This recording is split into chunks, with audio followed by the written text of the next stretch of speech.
After that examination, you wrapped it back up, put it back in the freezer. Yes, I did. Was there anything notable you can tell us about the examination itself, other than what you said about the eyes? Oh, there was the clothing. The clothing was made out of some strange fabric, and at that time, I did not attempt to remove it or peel it back. It was almost like it was adhered to the skin. It was almost like it was glued to the skin. But it was interesting from the standpoint that the hands and the arms and the torso were all one. It was like one big glove. The creature had 3 fingers in this glove. But after another examination where we actually probed the bone tissue and felt through this outer, what we call the skin suit, it actually had 5 fingers. The glove itself was more like a mitten, but it had 3 large fingers, one for the thumb and 2 fingers in each of the other. Was it, Doctor, was it meshed together with the rest of the clothing, what you're calling this mitten glove? Yes, it was all seamless. Seamless. And you tried to cut into it, didn't you?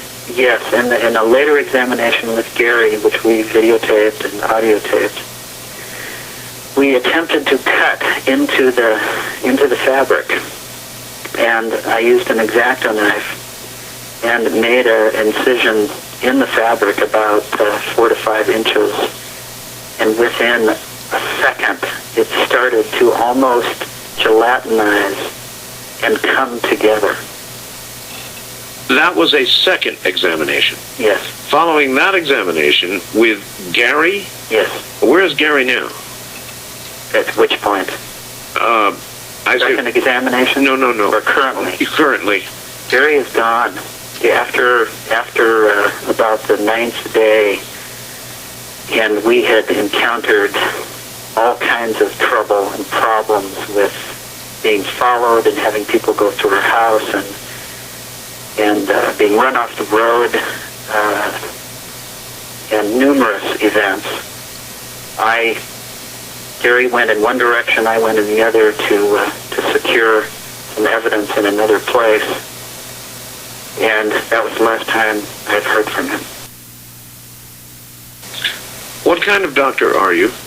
Psychologist. Psychologist. Research psychologist. Developmental psychiatrics, which is child development. When did you end your practice? That day. That day, that was it. You're literally, I don't know if on the run is the right word now, but I think that's pretty close. Pretty close, huh? And Gary is too, and you have not heard a word from Gary? No. All right. I have tried to find him through all kinds of means, and it's been futile. He may be out there listening right now. If he is, do you want him to contact you? Yeah, if he is, he knows how to contact me.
But I'm here tonight to tell you what happened to me on October 15th of 1996. Is there anyone that hasn't heard this story?